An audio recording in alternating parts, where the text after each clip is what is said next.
गिराई तो गिराई हाँ अब गिरा देगा, अब गिरा देगा। ना रही अस्ती ना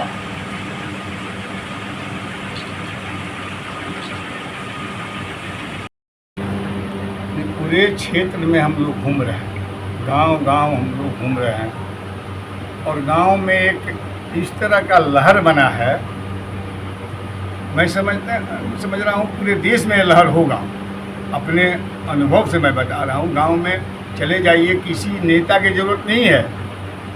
इस बार जनता लड़ रही है नरेंद्र मोदी से, केंद्र सरकार से।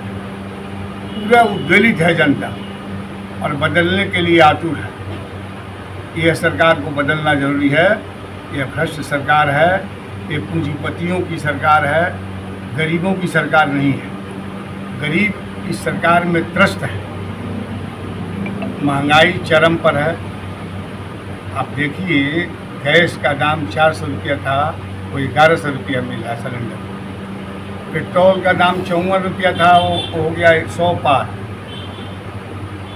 यूरिया का दाम देख लीजिए, उसका पूरा में वजन भी घट गया और दाम भी बढ़ गया। किसान भी त्रस्त हैं, नौजवान भी त्रस्त हैं, गरीब भी त्रस्त है, महिला त्रस्त है। इस सरकार में सारे लोग खुश कौन है? आखिर इस सरकार को वोट कौन देगा, क्यों देगा?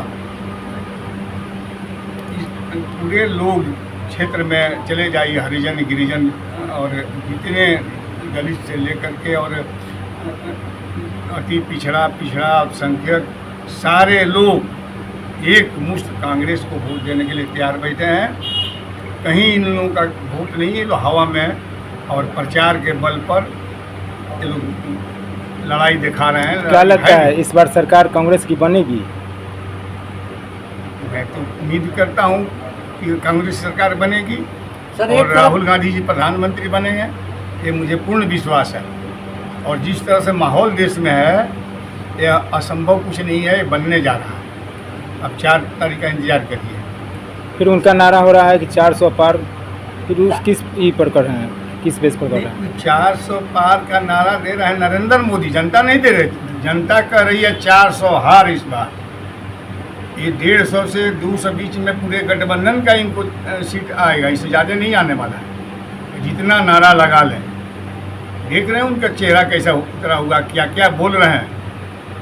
आज़ादी के बाद 65 साल का उम्र हम लोग इंदिरा जी को भी देखे, हम लोग राजीव गांधी को भी देखे, चंद्रशेखर जी को भी देखे, गुजराल को भी देखे, अटल बिहारी वाजपेयी को भी देखे, राजीव गांधी को भी देखे।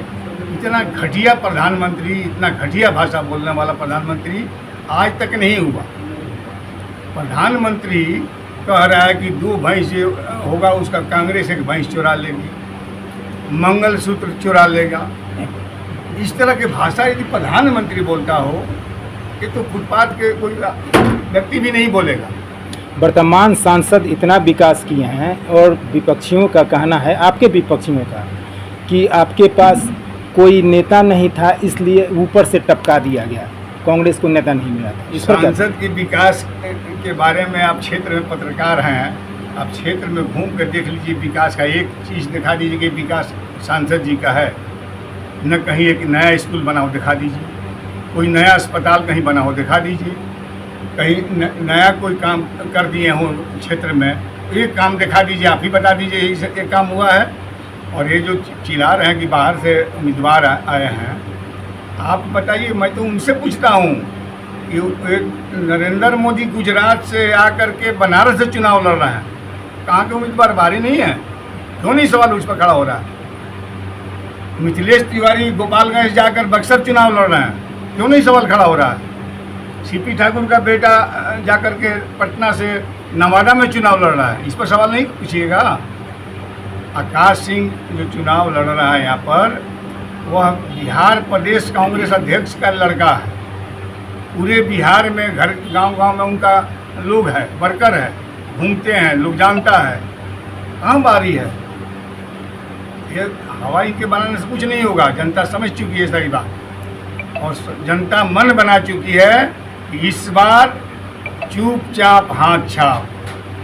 आकाश सिंह इस बार भारी मत से जीतने जा रहे हैं, जितना ही लोग हवा बनाते हैं। कुछ आना जाना नहीं है, क्योंकि इस बार लड़ाई किसी नेता की नहीं है, जनता बनाम नरेंद्र मोदी की लड़ाई है इस बार, जनता बनाम केंद्र सरकार की लड़ाई है इस बार। पूरा वर्तमान विधायक दुबे जी के लड़के अभी फिलहाल भाजपा में चले गए हैं, इस पर आप क्या कहेंगे? नहीं, दुबे जी तो मैं इनके इस बात पर मुझे आश्चर्य है, आखिर वो क्या चाह रहे हैं। कांग्रेस पार्टी उनको सम्मान दिया, 6 बार विधायक बने वो कांग्रेस पार्टी के सिंबल पर। एक बार हट कर जाकर भाजपा से चुनाव लड़े हैं, जमानत जब्त हो गया। आपको याद होगा सिवान से चुनाव लड़े थे, 12,000 मात्र वोट आया था। उनको विधानसभा विपक्ष का नेता बनाया, मंत्री बनाया। अभी वो विधायक हैं, 6 बार विधायक हैं। अब उनको जहाँ पहले बार विधायक हुए 3 बार, वहाँ से लड़ा, ये 3,000 वोट नहीं आएगा उनको। कभी मांझी आगे जीतते हैं, कभी महाराजगंज जीतते हैं, गठबंधन के बल पर, कांग्रेस के बल पर। अपने बल पर जीत के देखा एक बात। ये जो खेला कर रहे हैं, उनको MP चाहिए, उनको बेटा को चाहिए, उनको चाहिए, सब सीट उनको चाहिए। आप समझिए क्या किए हैं वो। यहाँ पर डेलीगेट छपरा जिला में सिवान घर है उनका, और उनका बेटा सत्यम यहाँ से डेलीगेट है कांग्रेस का, अपने डेलीगेट है कांग्रेस का। वही उन्हीं का पार्टी पूरा है, जो चाहिएगा वो चाहेगा वो करेगा, और उनकी मन की बात नहीं हो तो कांग्रेस गलत है क्या? उनको नहीं दिया कांग्रेस। आज अभी भी मैं अपील करता हूं उनसे कि आपका भविष्य कांग्रेस में है, कांग्रेस छोड़िएगा, आप कहीं के नहीं रह जाइएगा। संसदीय क्षेत्र के लोगों से क्या कहिएगा? संसदीय क्षेत्र के लोगों से मेरा